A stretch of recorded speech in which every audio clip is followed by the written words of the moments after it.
Hi everyone, Tony Tonkin here. It's been a while since I've done a live feed, so long in fact I forgot at the beginning to put the opening slide on.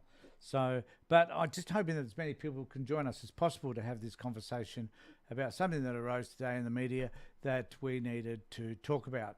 Now, firstly, I need to apologise. We've been very busy and I haven't been able to do many of these live feeds, and I'm hoping that we can at least have some sort of a conversation about some of the issues that's happening to you in relation to the child protection system or anything in relation to children at all that you think we need to discuss. Now, today there was a news item from Lauren Novak from the Advertiser, which brought something to my attention that I thought we at least need to find some space to talk about, and that is in relation to a father who made complaints continually to the department about the treatment that his daughter was getting while in the care of their mother. Now, I know from experience that there are many people who have similar complaints that are continually making complaints and talking to just their social worker, talking to those people that have something to do with the child about what's happening to them in relation to their children. So what in this particular area, I think it's important that we find the space to be able to talk about what's happening for our kids, particularly our kids that are in care. They are children whom we are not caring for. The state has chosen to care for them because they believe in their wisdom that they are ones more suited to be the parent to your child than you are.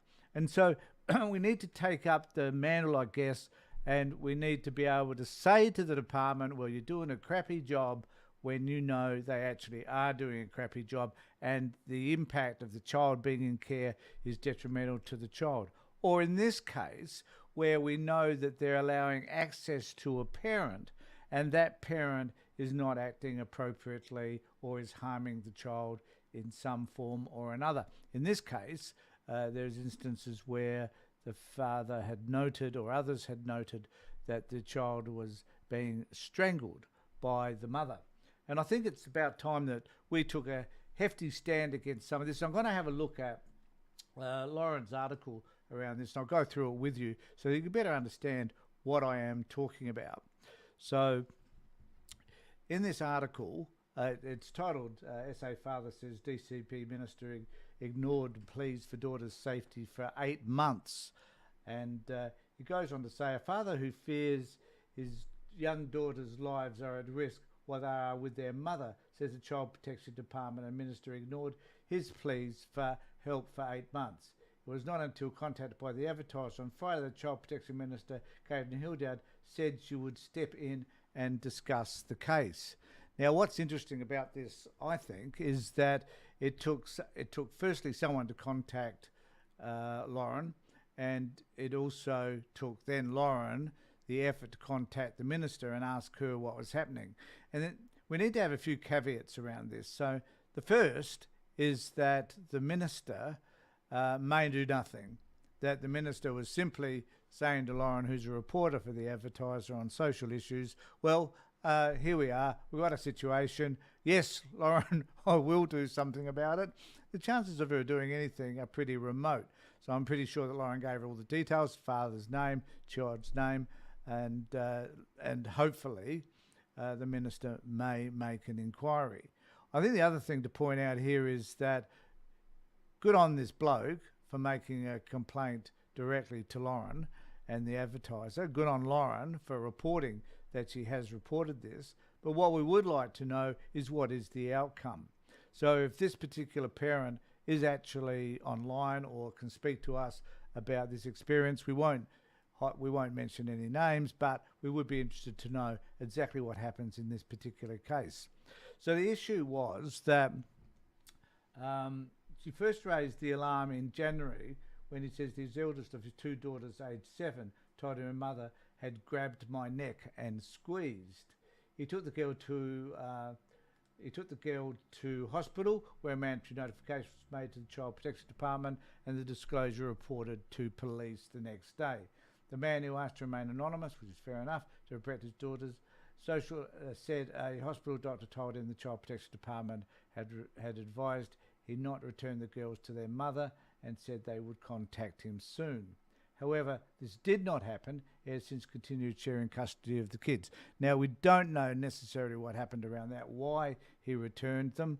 There might have been some legal implications involved in this, so they need to accept that.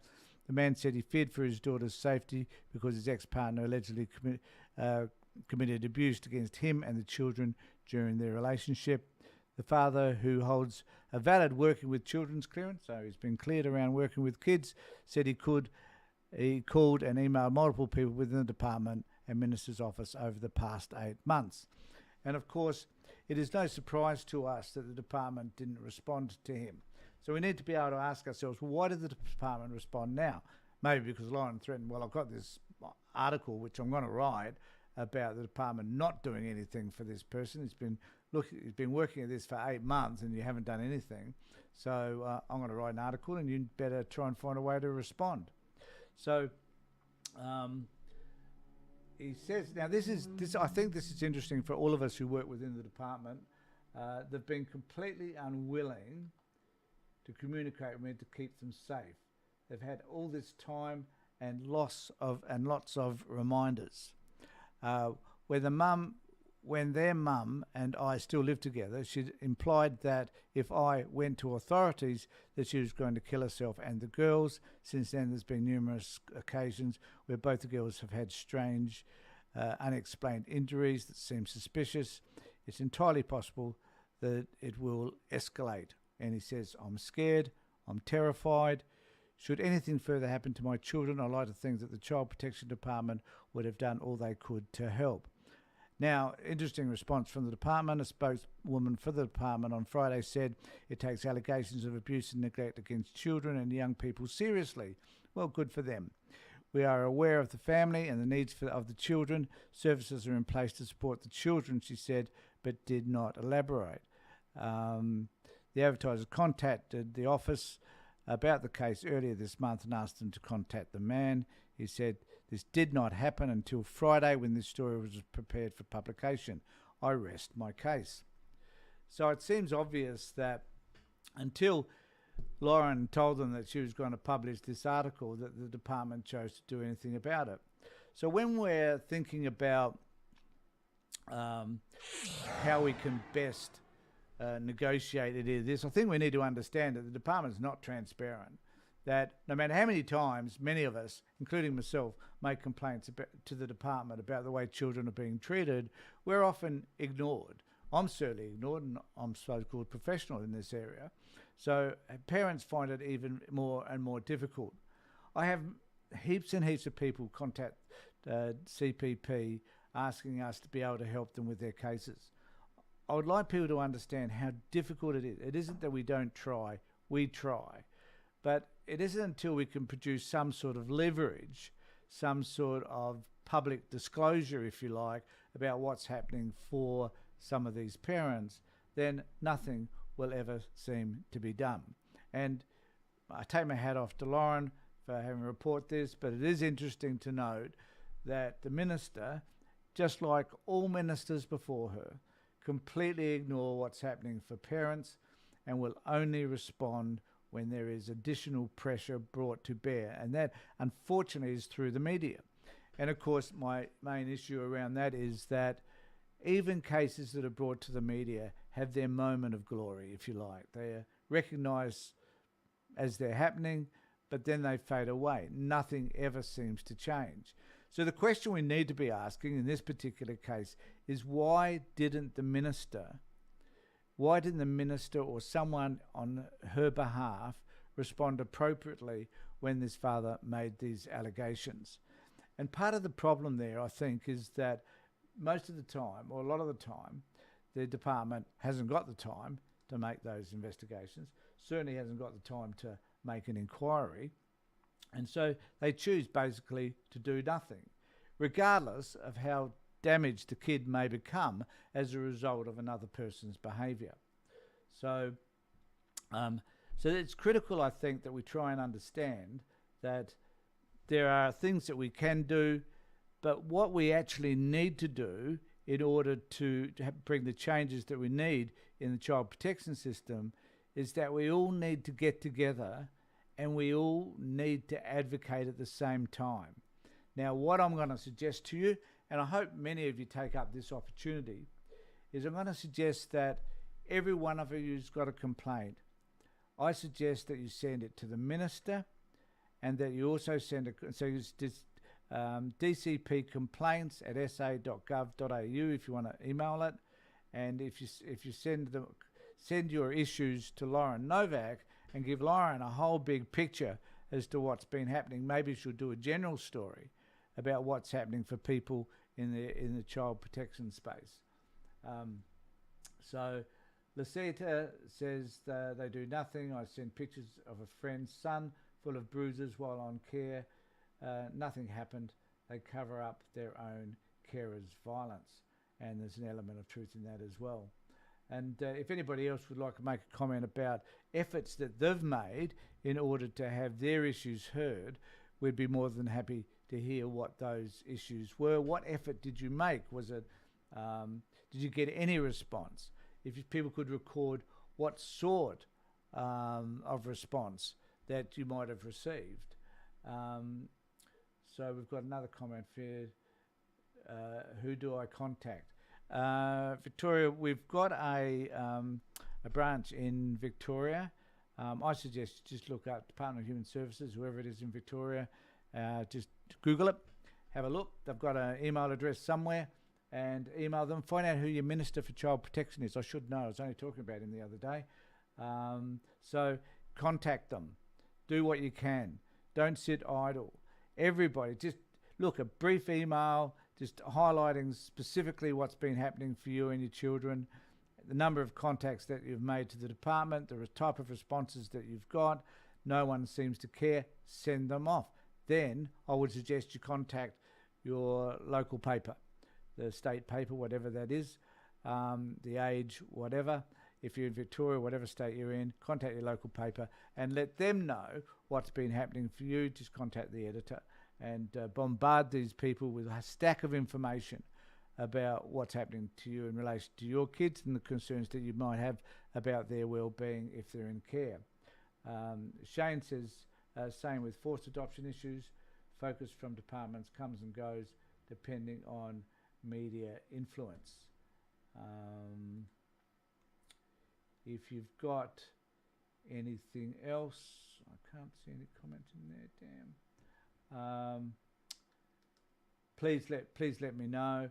I'm still waiting for my kids to come home after my kids was kidnapped by Child Protection. Yeah, Lee. I'm constantly submitting car reports, never any follow-up, and that's part of the other issue. Trent, is that we tend to put in heaps and heaps of reports, and I think I've put in hundreds of reports over the years. I think only once they ever called me back to get further information from me about my concern in relation to the kids. So, look, we'll be the Child Protection Party also, I need to say, needs your help. We are working very hard to represent you as best as we can, and we're trying to also hear your stories so that we can talk about those stories through audio, through video, and whatever is appropriate. So if you need to contact us on the email address I've just put on the screen. Let us know what's happening for you, and we will endeavour to have a conversation with you about the best way to be able to present your story. Over the last 12 months, we've produced heaps and heaps of stories around kids. If you want to access those stories, go particularly to our YouTube channel and have a look at them there. If you'd like to contribute to provide a story of yours to us, then contact admin@childprotection.party and we'll get back to you and organise a time to have a chat. Okay, if you've got any comments you'd like to make, please make them here, whether you're watching this now or later, and I will get back to them and make further comments or suggestions along the way. If you've got topics that you would like to talk to us about, something that you'd like us to cover, please let me know also. And also, we've done a series of what we need to do when the Child Protection Department contacts us. and you'll find those series have come up on our Facebook page. But you'll find all of those series. At the moment, they're up to 9. I've got 10th one to go. Most people are finding them very helpful. If you've just come in contact with a child protection system for the first time, if they've just knocked on your door, it's important that you have a look at the series that we've put up. Now, this is over 10 years of experience working with the department.